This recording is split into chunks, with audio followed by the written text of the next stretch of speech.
How could this happen? Two Heisman winners, one of the most prolific offenses in modern college football history. ESPN rolling out top 10 all-time college teams for the right to simply match up with this team. Wednesday, January 4th, 2006, was scheduled to be the trifecta in this dynastic era for one of college's greatest blue bloods. To truly understand the pain, you must first understand what was on the line and the true greatness of the Southern California USC Trojans during that era. The man who helmed the Trojans was not well known as he is now. Pete Carroll was twice fired from the NFL and was simply at the right place at the right time, not the top choice at all. USC had become a laughingstock for almost a decade, suffering loss after loss at the hands of its rivals, the Notre Dame Fighting Irish and the UCLA Bruins. Then Carroll came in with a new vision and established culture that re-energized the fan base. January 2nd, 2003, the new Carroll-led Trojans let the rest of the football world know this team was for real, routing the Iowa Hawkeyes 37-17 to cap an 11-2 season. However, the leaders, Carson Palmer and Troy Polamalu, would leave for the NFL. So who would take over this team? 2004 began with quarterback Matt Leinart, a redshirt sophomore, going into Auburn and winning. That season, the USC Trojans ended the season with one loss, an overtime night game against Aaron Rodgers and Cal. Despite being ranked first in both the AP and coaches poll, the BCS instead sent Oklahoma and LSU to play for the national championship game. The Trojans settled for a familiar place, the Rose Bowl, against Michigan. Behind a suffocating defense and Leinart throwing for 300 yards and 3 touchdowns, the Trojans won 24-14. I thought to myself, I could get used to this. Finally, we're back. Nothing stopped SC in 2004. Between Matt Leinart's pinpoint passing and the lightning and thunder attack of Reggie Bush and Lendale White, the USC offense looked unstoppable at times. The year ended with Leinart claiming the Heisman Trophy and routing Oklahoma in the national championship game 155-3, I think.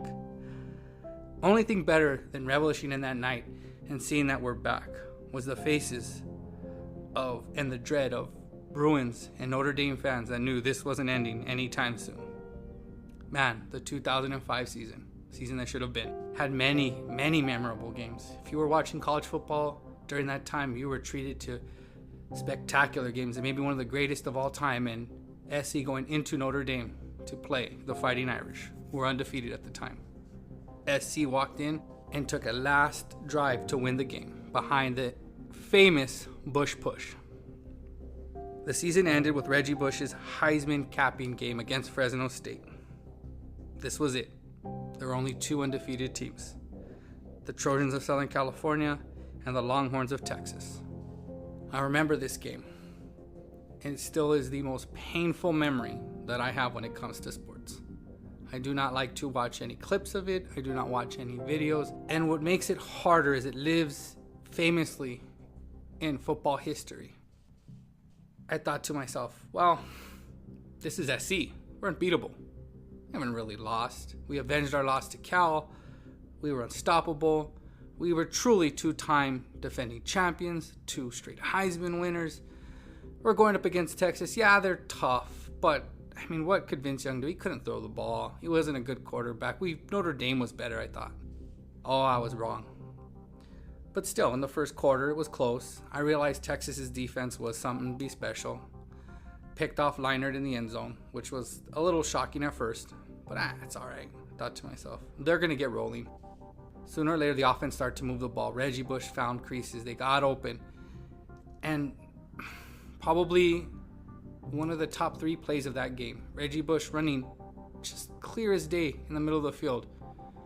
Instead of just going down, keeping possession of the ball and driving, he tries to pitch it back. And at that point, if you're an SC fan, if you're being honest, you felt something that wasn't right. He loses the ball.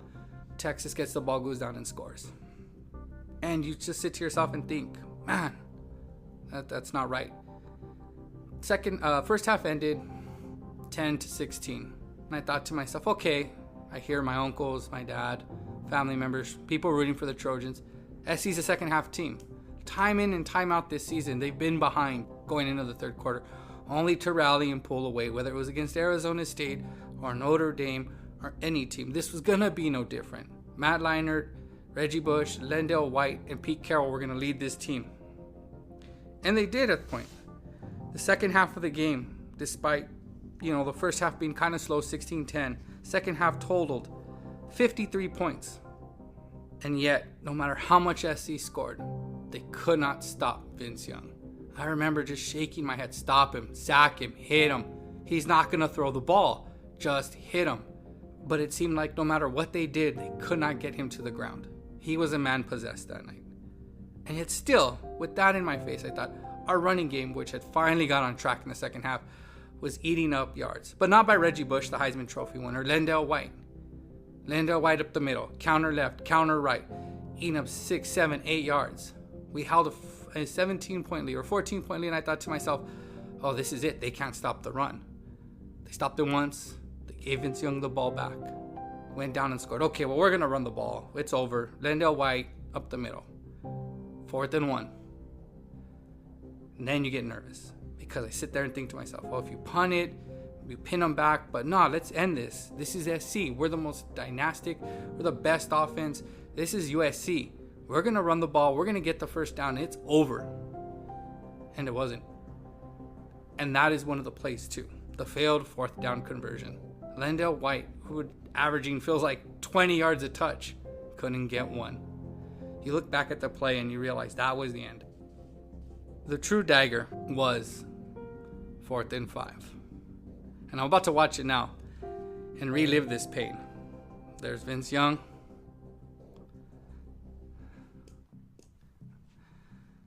Steps back. They have pressure, release, and there he goes. 3, 2, 1, game. 20 seconds left. That was like a slap in the face right there. It still hurts to even watch this right now. It's like I can feel anger, depression, because I know what comes after.